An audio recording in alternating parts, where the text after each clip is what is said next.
मेरा नाम प्रतिज्ञा है। उम्र 40 साल। कहते हैं न जैसा बोओगे वैसा ही काटोगे। कोई अगर ये सोचता है कि दूसरों का बुरा करने के बाद खुद चैन से जी लेगा तो वो बहुत बड़ी भूल करता है। बुराई का फल हमेशा कड़वा होता है, चाहे देर से ही क्यों न मिले। मेरे पिता एक इंजीनियर थे। जब मैं सिर्फ 6 साल की थी, मेरी माँ अचानक इस दुनिया को छोड़ गईं। कहा गया कि उन्हें हार्ट अटैक आया था, लेकिन इतनी कम उम्र में ये सब कुछ कैसे हुआ, ये सवाल हमेशा मेरे मन में अनुत्तरित ही रहा। माँ से मेरा रिश्ता बहुत गहरा था और उनका जाना जैसे मेरी जिंदगी से रोशनी छीन ले गया। माँ के जाने के कुछ ही महीनों बाद रिश्तेदारों और समाज वालों ने पापा पर दबाव बनाना शुरू कर दिया कि वो दूसरी शादी कर लें। पहले तो उन्होंने मना किया, लेकिन कुछ समय बाद जब मैं अपने ननिहाल से वापस आई तो घर में अजीब सी हलचल दिखी। दादी, जो पहले पापा की एक महिला मित्र को नापसंद करती थी, अचानक उसी के लिए तारीफों के पुल बांधने लगी और इतना ही नहीं, उन्होंने मुझे भी उसके घर जाने को कहा। मैं भी मासूमियत में खुशी खुशी तैयार हो गई, लेकिन जब उस रात मैं वापस घर लौटी तो मुझे घर का माहौल एकदम बदला बदला और अनजाना सा लगा। हर तरफ लोग थे, हलचल थी और मेरे लिए ये सब कुछ बहुत चौंकाने वाला था। लेकिन मेरी हैरानी उस वक्त चरम पर पहुंच गई जब मैंने 2 लोगों को सजे धजे शादी के जोड़े में देखा। वो जैसे किसी नई जिंदगी की शुरुआत करने जा रहे थे और उन दोनों में से एक मेरे पापा थे। मेरी नज़र सबसे पहले उस शख्स पर गई जिसे मैंने हमेशा अपने हीरो की तरह देखा था, मगर आज वो किसी और ही रूप में मेरे सामने बैठे थे। उस पल के लिए जैसे मेरी पूरी दुनिया थम गई। मैं कोई मासूम बच्ची नहीं थी, लेकिन हालातों ने मुझे उम्र से पहले ही समझदार बना दिया था। उनके बगल में बैठी लड़की पर मेरी नज़र गई। वो मेरे पापा से कई गुना छोटी थी और अब उनकी पत्नी। मेरा दिमाग सुन्न हो गया जब मैंने देखा कि दादी ने खुद अपने हाथों से उन्हें एक कमरे में भेज दिया, जैसे कोई सौदा पूरा हुआ हो। मुझे समझ नहीं आया कि ये कैसा न्याय है मेरे साथ। कुछ साल बड़ी एक लड़की को मेरे लिए मां बना दिया गया था। मैंने दादी से सवाल किया, क्या हो रहा है ये सब? और उनका जवाब सुनकर मेरी सांस अटक गई। उन्होंने कहा, मैंने तेरे बाप का घर बसाया है ताकि तू बच सके। उनकी बात मेरे सिर के ऊपर से निकल गई। कैसे कोई औरत जो मेरी उम्र की हो मेरी मां बन सकती है? मैं कमरे में भागी और फूट फूट कर रोने लगी। अगली सुबह उस नई दुल्हन का व्यवहार देखकर मेरा दिल और टूट गया। उसकी बातों में वो गर्मजोशी नहीं थी जो एक माँ में होती है। मैं खुद को उस घर में पराया महसूस करने लगी। वो घर में ऐसे चल रही थी जैसे बरसों से यही रहती हो, जैसे इस घर की पहली मालकिन वही हो। उसकी चाल, उसकी बातें, उसका हर हाव भाव किसी रानी जैसा था। पर मेरे लिए वो सिर्फ एक अजनबी थी, एक सौतेली माँ जिसे मैंने कभी स्वीकार नहीं किया। मेरी असली माँ ने कभी भी किसी से कठोरता से बात नहीं की थी। उसे मम्मी कहना मेरे गले से नीचे ही नहीं उतरता था। सुबह का वक्त था। मैं नाश्ते की मेज पर पहुंची तो देखा कि वो पहले से वहां विराजमान थी, जैसे इंतजार कर रही हो कि मैं आऊं और कोई नया तमाशा शुरू हो। मैंने चुपचाप पराठे की तरफ हाथ बढ़ाया ही था कि उसने झपट कर मेरी प्लेट खींच ली। मुझे यकीन ही नहीं हुआ। मैं गुस्से में उससे चीख पड़ी, लेकिन अगले ही पल जो हुआ उसने मेरी रूह को झकझोर कर रख दिया। उसने बिना एक पल सोचे मेरे गाल पर थप्पड़ जड़ दिया। पूरा घर जैसे कुछ पल के लिए ठहर गया। मैं हैरान रह गई, मेरे आंसू बहने लगे और इतने में दादी आ गईं। उन्होंने मेरी सिसकियां सुन ली थीं, लेकिन उससे पहले कि मैं कुछ कह पाती, मेरी सौतेली माँ ने बड़ी मासूमियत से अपनी बात घुमा दी। मैंने तो बस इसलिए पराठा नहीं दिया क्योंकि इसे मोटापा हो जाएगा, तब कौन पसंद करेगा इसे। दादी भी उसकी बातों में आ गईं और मैं वहीं खड़ी थी। उस दिन पहली बार मैंने महसूस किया कि मेरी माँ के जाने के बाद मैं अकेली नहीं बल्कि अनाथ हो गई हूँ। जब मैंने अपनी सौतेली माँ की साजिशों का सच सुना तो जैसे मेरे होश ही उड़ गए। हैरत के साथ साथ एक गहरी चोट भी लगी, और उससे भी बड़ी चोट तब लगी जब दादी ने मुझे गुस्से से घूरते हुए कुछ कहने तक का मौका नहीं दिया। उन्होंने मुझे डांटते हुए कमरे में भेज दिया, जैसे गलती मेरी ही हो। मैं अपने कमरे में बैठी, दिल ही दिल में टूटती जा रही थी। सोचती रही, वो लड़की जो कल ही इस घर में आए है, आज सबकी नज़रों में मुझसे ज़्यादा समझदार, ज़्यादा मासूम और ज़्यादा सच्ची बन गई है। रात को पापा घर लौटे तो मैंने हिम्मत जुटाकर उनसे कुछ कहने की कोशिश की, लेकिन मेरी सौतेली माँ ने चालाकी से उन्हें अपने कामों में उलझा लिया ताकि मैं अपनी बात कह ही न सकूं। इस तरह कई दिन बीत गए। पहले जैसा कुछ नहीं रहा। मेरी माँ, जो एक समय मेरी हर जरूरत का ध्यान रखती थी, अब बस याद बनकर रह गई थी। अब न खाने की चिंता किसी को थी, न मेरे चेहरे की उदासी का मतलब किसी को समझ आता था। पापा खुद भी जैसे उस नई दुनिया में खो गए थे जहां उनके पास मेरे लिए वक्त ही नहीं था। मैं अपने ही घर में अजनबी बन गई थी, एक ऐसी लड़की जिसे सबने नजरअंदाज कर दिया था। कोई पूछता तक नहीं कि मैंने खाया या नहीं, ठीक हूं या नहीं। समय अपनी रफ्तार से चलता रहा और फिर एक दिन ऐसा आया जिसने मेरी जड़ों को और भी हिला दिया। मेरी दादी, जो एक समय मेरे लिए ढाल बनती थी, अब इस दुनिया को अलविदा कह गईं। पापा की दूसरी शादी के 1.5 साल बाद वो भी हमें छोड़कर चली गईं। और अब मैं बिल्कुल अकेली थी। पापा का सारा ध्यान अब बस उस औरत पर था। वो हर वक्त उनके आसपास मंडराती रहती और मैं जैसे कहीं पीछे छूट गई थी, क्योंकि मेरी सौतेली माँ अपने मीठे जहर से उन्हें यूं बहका देती थी। देखिए, मैं तो पूरी कोशिश कर रही हूँ इसे खुश रखने की, फिर भी ये मुझसे दूर दूर रहती है, रोती रहती है, लोग क्या सोचेंगे। और पापा पापा वो सुनते जो वो चाहती थी। उनके गुस्से का निशाना हमेशा मैं बनती। कई बार उनका हाथ भी उठ जाता। वो हाथ जो पहले सिर्फ मेरे माथे को सहलाया करता था, अब मुझे सजा देने का जरिया बन चुका था। धीरे धीरे मेरी सौतेली माँ अपने मकसद में कामयाब होती जा रही थी, लेकिन मैं चुप नहीं बैठी। बहुत संघर्षों के बाद पढ़ाई में जी जान लगाकर मैंने यूनिवर्सिटी में दाखिला लिया। जब मैंने घर से दूर रहने की बात की तो हैरानी की बात थी कि पापा ने बिना ज्यादा विरोध किए इजाजत दे दी। मैं महीने में 1-2 बार ही घर जाती। सुबह जाना, शाम में पढ़ाई का बहाना करके वापस लौट आना।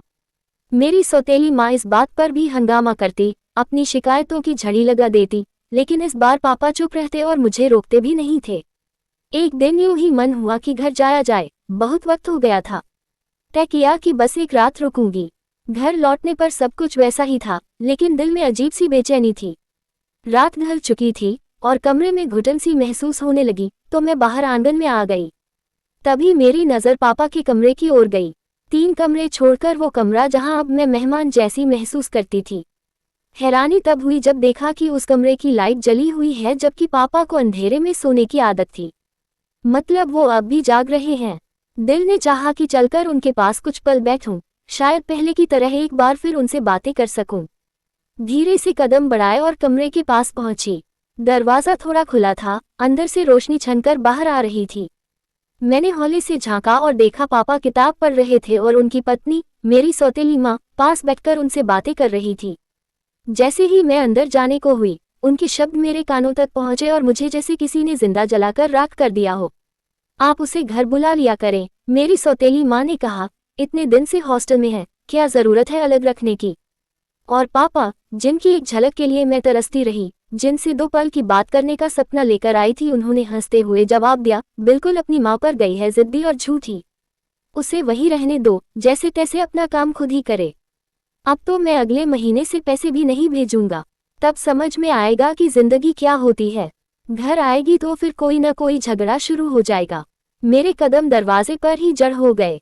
आंखों में पानी उतर आया, लेकिन गला इतना भारी था कि कोई आवाज नहीं निकली। जिस घर में 2 पल चैन की उम्मीद लेकर आई थी, वहां एक बार फिर दिल टूटकर रह गया। उस पल मुझे समझ आ गया, अब मैं इस घर की नहीं रही। उस रात ने मेरी रूह तक झकझोर दी थी। मैंने हमेशा पापा को एक आदर्श के रूप में देखा था, लेकिन जो बातें मैंने उनके मुंह से सुनी वो किसी तेज चाकू से कम नहीं थीं। अपनी माँ की तरह उन्होंने भी मेरी तकलीफ को नजरअंदाज कर दिया था। घर की दीवारें, जो कभी मेरी पनाह थीं, अब मुझे घूरने लगी थीं। हर कोना जैसे मेरी बेबसी पर हंस रहा था। मैं चुपचाप अपने कमरे में लौट आए, आंखों में आंसुओं की धार और दिल में टूटे सपनों का बोझ लिए। मन तो कर रहा था कि अभी इस वक्त ही हॉस्टल लौट जाऊं, जहां कम से कम ताना तो नहीं मिलता। लेकिन अब दिल में एक और डर समा गया था, अगले महीने से जब पापा पैसे नहीं भेजेंगे तो मेरी फीस, मेरा रहना सहना सब अधर में लटक जाएगा। और फिर 3 साल बाद तो शायद इस घर में मेरे लिए कोई कोना भी न बचा हो। अब मुझे किसी और के सहारे की नहीं, खुद की जरूरत थी। अगले दिन जैसे तैसे खुद को संभाल कर मैं हॉस्टल लौट आई और वहीं अपनी सबसे करीबी सहेली से नौकरी की बात की।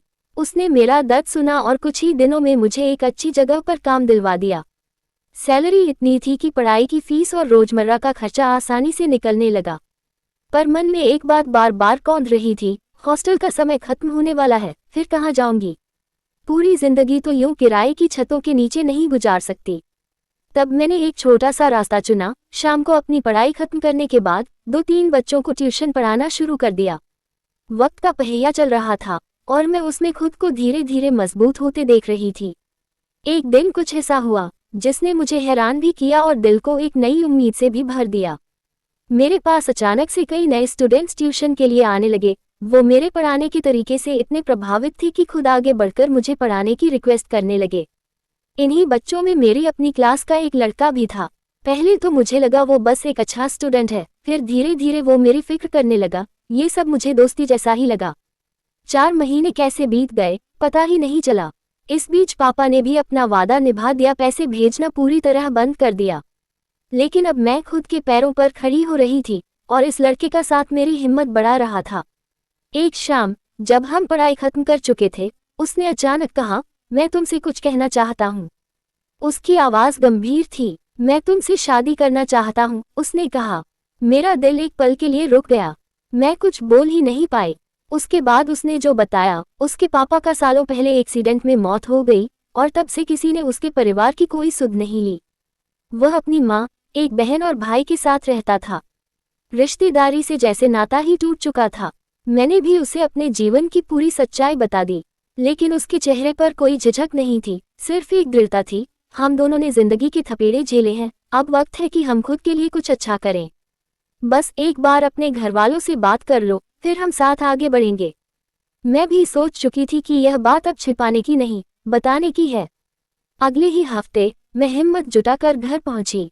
दरवाजा खोलते ही जब पापा को देखा, न जाने क्यों रूह कांप गई। मेरी आंखें तैरती सी रह गई जब मैंने पापा को अपनी थकावट और बेचैनी में ऐसे उलझा पाया जैसे वह अपने ही होश में नहीं थे। उनकी हालत देखकर मैं पूरी तरह घबराई हुई थी और मम्मी का कोई पता नहीं था। कई देर तक मैं यही सोचती रही कि क्या हुआ है उनके साथ। रात बीतते बीतते मैंने फिर हिम्मत जुटाकर पापा के कमरे का दरवाजा खोला। उनकी आंखों में एक अनकही बेचैनी झलक रही थी, मानो वे कुछ कहना चाहते हों लेकिन शब्द नहीं मिल रहे हों। मैंने धीरे से कहा, पापा मुझसे कुछ बात करनी है। लेकिन उनकी हालत देखकर मैं डर गई। पापा ने खाना खाने से मना कर दिया, मगर मेरी माँ ने जबरदस्ती उन्हें खिलाने की कोशिश की। खाना खाते ही उनकी नींद छूट गई और वे बेसुध हो गए। चिंता के मारे मैंने तुरंत किसी अच्छे डॉक्टर को बुलाने की ठानी और जांच करवाई। डॉक्टर ने कहा कि वे देखभाल कर रहे हैं, चिंता मत करो। 3 दिन तक मैं लगातार पापा के पास रही। उस दौरान मुझे खाने पीने तक का मौका मुश्किल से मिला। एक दिन जब मैं पीछे से आई तो वहां अचानक शोर मच गया। मेरी सांस रुक गई जब मैंने गंदे शब्दों और झगड़े की आवाजें सुनी। तभी पापा भी होश में आ गए, लेकिन उनकी प्रतिक्रिया मेरे लिए तबाही थी। उन्होंने बेरहमी से मेरे चेहरे पर थप्पड़ जड़ दिया। मैं हैरान होकर उन्हें देखती रह गई, लेकिन उन्होंने मुझे नजरअंदाज कर दिया और मेरे आने जाने को रोक दिया। कुछ ही दिन बीते थे जब मैं घर छोड़कर उस लड़के से शादी कर ली जो मुझसे बेहद प्यार करता था। मेरी जिंदगी में खुशियों के बादल छा गए थे, जैसे सारे दुख छूमंतर हो गए हों। चारों तरफ खुशियों की गूंज थी और मैं खुद भी बहुत खुश थी। मेरा पति मेरे लिए सब कुछ था। वह मेरी हर जरूरत का ध्यान रखता, मुझसे बेइंतहा मोहब्बत करता था। कभी कभी मुझे यकीन ही नहीं होता था कि कोई मुझसे इतना प्यार भी कर सकता है। एक दिन वह काम से घर लौटा, लेकिन उसका चेहरा गुस्से और तनाव से भरा था। मैं हैरान रह गई। सुबह तक तो सब ठीक था, लेकिन जैसे ही वह घर आया, चुपचाप सो गया। ये हाल देखकर मेरी चिंता बढ़ गई। 6 महीने हो चुके थे, पर उसने आज तक ऐसा कभी नहीं किया था। मैंने उससे कोई सवाल नहीं किया और खुद भी आंसुओं के साथ सो गई। सुबह वह बिना नाश्ता किए मेरे उठने से पहले ही घर से निकल गया। रात को मेरे सोने के बाद वापस आया। ये सब देखकर मैं और भी परेशान हो गई कि आखिर मेरे पति के साथ क्या हो रहा है। रविवार का दिन आया और वह दिन मेरे लिए बेहद भारी था। पूरा दिन घर पर था, लेकिन ऐसे जैसे वहां न हो। फोन हाथ में लिए बार बार बात करता रहा। मैं अंदर ही अंदर घुट रही थी, सोच रही थी कि आखिर मेरे पति को क्या हुआ है जो इतना बदला सा लग रहा है। एक शाम जब मैं अपने पति से बात करने की कोशिश कर रही थी, तो उन्होंने नहाने का बहाना बनाकर मुझे टाल दिया और सीधे सोने चले गए। अब मेरा सब्र पूरी तरह जवाब देने लगा था। पूरी रात मैं रोती रही, उनके बारे में सोचती रही और दिल में ये दर्द उठता रहा कि अब उनका व्यवहार दिन ब दिन और भी कठोर होता जा रहा है। अब तो वे मुझ पर हुक्म चलाने लगे थे। एक दिन उन्होंने मुझसे अपने कपड़े लाने को कहा, तो मैंने गुस्से में जवाब दिया, मैं आपके कपड़े क्यों लाऊं, जब आप मेरे लिए अपना वक्त ही नहीं निकालते। शादी से पहले तो उन्होंने मुझे खूबसूरत सपने दिखाए थे, कहा था कि कभी मेरी आंखों में आंसू नहीं आने देंगे, लेकिन अब ऐसा लग रहा था जैसे मैं उनके लिए कुछ भी नहीं हूँ। मेरी बात सुनकर उनके जवाब ने मुझे झकझोर दिया। उन्होंने कहा, हाँ, तुम्हारा मेरे लिए कोई मायना नहीं है। मैं हैरान रह गई और पूछा, तो फिर मुझसे शादी क्यों की? उनका जवाब था, शादी के बाद मुझे एहसास हुआ कि यह मेरी सबसे बड़ी गलती थी। उनका परिवार, भाई और बहन दोनों देश से बाहर थे और उनके रवैये की वजह से मुझे और भी अकेलापन महसूस होता था। मैं समझ ही नहीं पा रही थी कि आखिर मेरे साथ ऐसा बर्ताव क्यों किया जा रहा है। मैं वक्त की मार खा चुकी एक कमजोर इंसान थी, जो कुछ दिनों के लिए आसमान की ऊंचाइयों में उड़ती रही, लेकिन मेरे पति ने मुझे जमीन पर इतना जोर से गिराया कि जैसे मुझे मिट्टी में दफन कर दिया हो।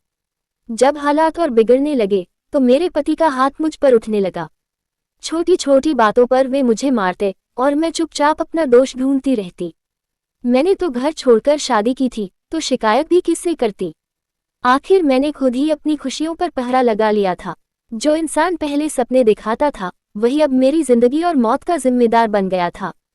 जब उसे मन होता तो जिंदगी की सांसें देता, और जब मन नहीं होता तो सांसें ही छीन लेता।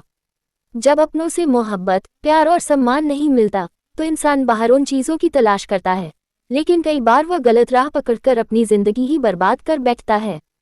मेरे साथ भी कुछ ऐसा ही हुआ था। औरत मोहब्बत के बिना तो रह सकती है, लेकिन इज्जत के बिना जीना नामुमकिन है। जब तक मैं अपने पति से नफरत करती रही, मैं उसके साथ रही, लेकिन जब मुझे हर जगह बदनाम किया गया तो मैं खुद को टूटता हुआ महसूस करने लगी। मुझे लगा कि तलाक लेना ही मेरे लिए सबसे सही और बेहतर फैसला है। अगर गलती हुई थी तो उसका भी नतीजा भुगतना जरूरी था। मैं तो बस अपना घर बसाना चाहती थी, लेकिन शादी के बाद उसने मेरी जिंदगी को मौत के घाट उतार दिया। आखिरकार उसने तलाक देकर मुझे घर से बाहर कर दिया। मैं वापस अपनी माँ के घर लौट आई। सोचती थी, पापा मेरे साथ क्या करेंगे? पर अब मेरे पास कोई दूसरा रास्ता भी नहीं बचा था। उसी के लिए तो मैंने अपना घर छोड़ा था, लेकिन वह बीच रास्ते में ही मुझे छोड़ गया था। जब मैं अपने माँ पापा के सामने आई तो उनकी आंखों में हैरानी और दुख दोनों थे। शादी के 8 महीनों में मेरी जिंदगी पूरी तरह बदल चुकी थी। मेरे पापा भी बदल गए थे, जो कभी जवान और ताकतवर थे, अब बुजुर्ग और कमजोर नजर आने लगे थे। मैं घर के अंदर गई तो मेरी सौतेली माँ ने मुझे अंदर आने से रोक दिया और घर छोड़ने को कह दिया। मैं बेबस होकर उनके सामने रोने लगी, पापा के कदमों में गिरकर रहम की भीख मांगने लगी। मैंने कहा कि जो भी सजा देना चाहे दे, लेकिन मुझे घर से बाहर मत निकाले, क्योंकि मेरे पास सिर छुपाने को कोई छत नहीं थी। जब पापा ने मेरे सिर पर हाथ रखा तो मुझे बहुत आश्चर्य हुआ। माँ तो उनके हाँ करते ही कमरे से चली गई। पापा की हालत इतनी कमजोर थी कि वे कुछ कहना चाहते थे, पर मेरी समझ में कुछ नहीं आ रहा था। उन्होंने मुझे अपने पास बैठा लिया। घर लौटने के बाद जैसे मेरी जिंदगी में फिर से रोशनी आ गई थी।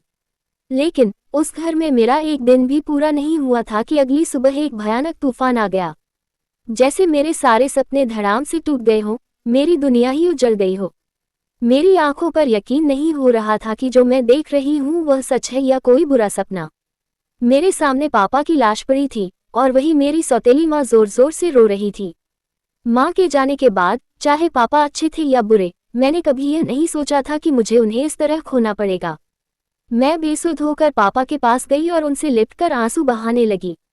बाहर के लोग मेरी घर से भागने की बातें करते रहे, मुझे ताने और भेदभाव का सामना करना पड़ा। कुछ लोग सीधे मेरे सामने कह जाते थे कि मैंने अपने ही बाप को मार डाला है। इतनी बातें सुन सुनकर मुझे भी लगने लगा था कि शायद मेरी गलती से ही पापा को कुछ हो गया था। मेरी गलती ने मुझे इतना कमजोर बना दिया था कि मैं बस वहीं खड़ी रह गई थी। पापा की अर्थी उठाने के बाद सब लोग चले गए थे।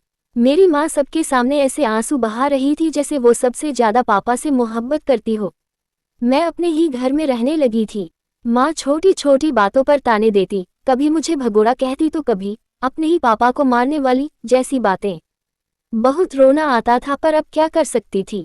लोगों को मैंने अपनी जिंदगी का हिस्सा मान लिया था और उनके तानों को सहने लगी थी। इतने सारे नौकर चाकर होने के बावजूद घर का सारा काम मुझे अकेले ही करना पड़ता था। जब मैं काम खत्म करती तो माँ फिर मुझे सुनाती। घर में अब सिर्फ एक ही नौकरानी बची थी, जिसके साथ मेरी अच्छी बातचीत हो गई थी। उसने मुझे पापा के बारे में कई बातें बताईं और यह भी बताया कि मेरी सौतेली माँ का पापा के साथ बर्ताव कितना गलत था। मैंने उससे पूछा कि माँ पूरे दिन क्या करती हैं। जब उसने बताया तो मेरी रूह कांप उठी। उसने कहा कि पापा के काम पर जाने के बाद मेरी सौतेली माँ भी तैयार होकर घर से निकल जाती थी और पापा के लौटने से पहले ही वापस आ जाती थी। कई बार तो वह पापा के आने के बाद आती थी।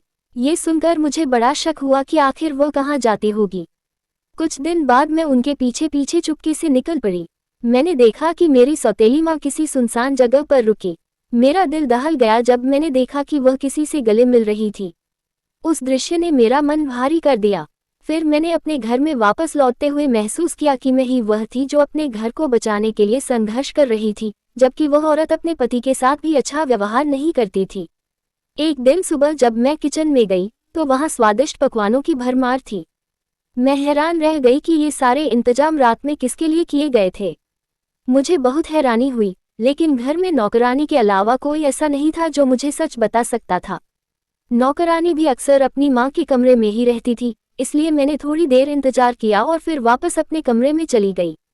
अब हर दूसरे दिन ऐसे ही स्वादिष्ट पकवान घर में बनाए जाने लगे थे। एक दिन मैंने नौकरानी से पूछा कि आखिर हर रोज इतनी तैयारियां किसके लिए होती हैं। पहले वह चुप रही, फिर उसने ऐसी बात कह दी कि मेरी होश उड़ गए। उसने बताया कि जो तुम्हारे साथ हो रहा है उसमें तुम्हारे अपने अपनों का हाथ है। तुम्हें तुम्हारे ही लोग चोट पहुंचा रहे हैं।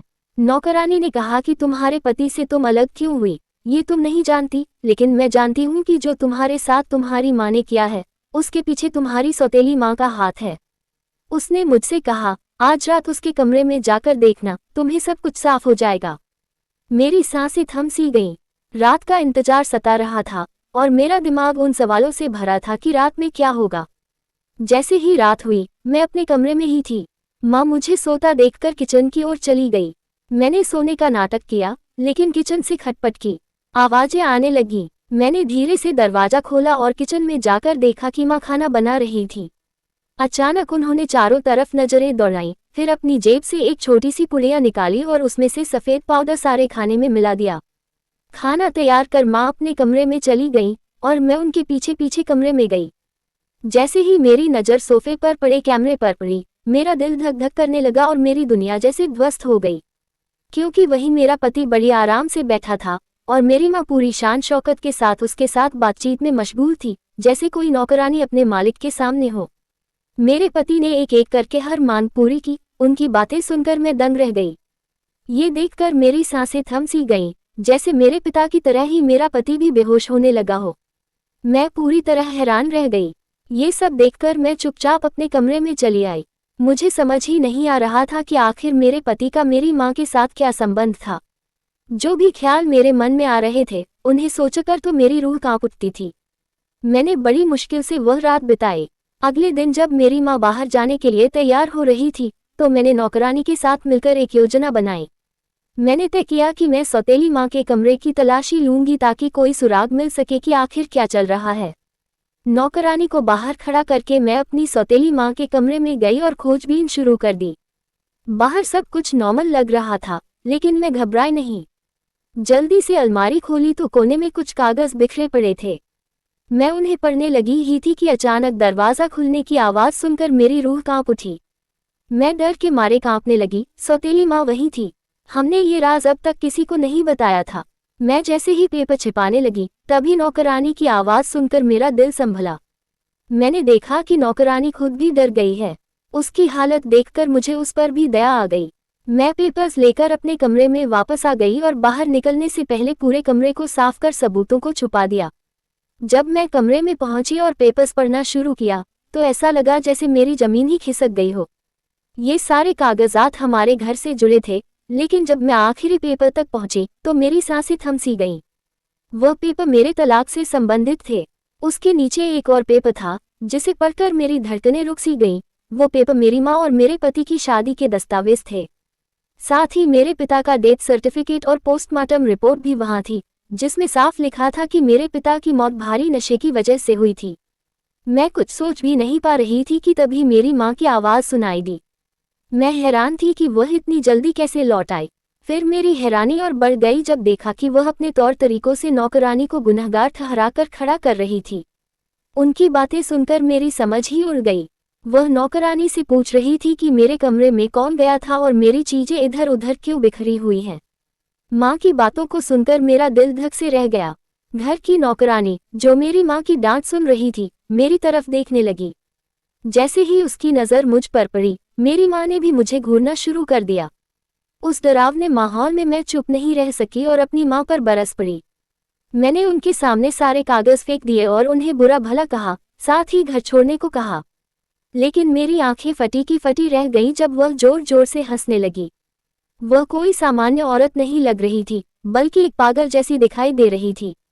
मैंने उसकी तरफ देखा तो वह मुस्कुराते हुए बोली, तुमने सारे कागज पढ़ लिए थे, अब ये भी पढ़ लो कि तुम्हारी सारी जायदाद अब मेरे नाम है।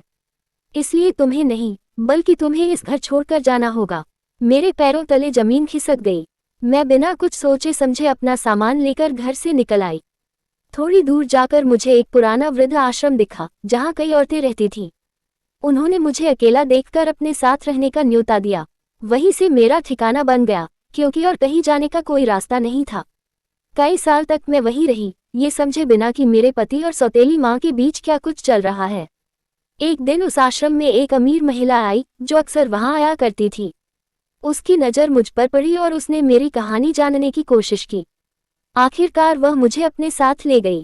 कहते हैं ना, भगवान कभी कभी ऐसे रास्ते दिखाता है जिनका हम खुद अंदाजा भी नहीं लगा पाते। मेरी जिंदगी भी पूरी तरह से बदल गई। उन्होंने मुझे पढ़ाया लिखाया, संभाला और एक अच्छी नौकरी दिलवाई। मैंने उन्हें अपनी पूरी कहानी बता दी थी। उनका एक बेटा था, जो विदेश से पढ़कर वापस आया था। उन्होंने मेरी शादी अपने बेटे से करवा दी। मैं ज्यादा खुश नहीं थी, लेकिन उस वक्त मुझे पहली बार सुकून महसूस हुआ। एक दिन मैं अपने नए पति के साथ पुराने घर गई, जहां हम जरूरतमंदों को कपड़े बांटने आए थे। मेरी सास बीमार थी, इसलिए वह साथ नहीं आ सकी। रास्ते में जब मेरे पति ने गाड़ी रोकी, तो मैंने देखा कि मेरा पुराना पति वही गाड़ियों को साफ कर रहा था। मेरे रोंगटे खड़े हो गए। उसने मेरी गाड़ी देखकर गाड़ी साफ करना शुरू कर दिया। जब उसने मुझे देखा, तो उसकी आंखें खुली की खुली रह गईं, लेकिन इस बार मैं उससे नजरें मिलाकर बात नहीं करना चाहती थी। भगवान ही जाने, उसने उसके साथ ऐसा क्या किया था कि वह इस हालत में था। पूरे रास्ते मेरा दिल पुराने जख्मों से बड़ा भारी था। वृद्धा आश्रम पहुंचकर हमने सामान रखा और कपड़े बांटने लगे। तभी मेरी नज़र एक महिला पर पड़ी, जो व्हीलचेयर पर बैठी थी। उसका चेहरा बेहोशी से लटक रहा था। वह जवान औरत कई सालों से बीमार लग रही थी। मैंने एक औरत से पूछा तो उसने बताया कि यह औरत अपने पति का कत्ल करने की वजह से जेल गई थी और उसकी सारी जायदाद भी छिन गई। इसके बाद उसने अपने दूसरे पति को नशेड़ी बना दिया। शायद कई लोगों की बददुआओं का असर था कि वह अब बिस्तर से उठ भी नहीं पाती और पिछले 4 महीनों से इसी वृद्धाश्रम में रह रही है।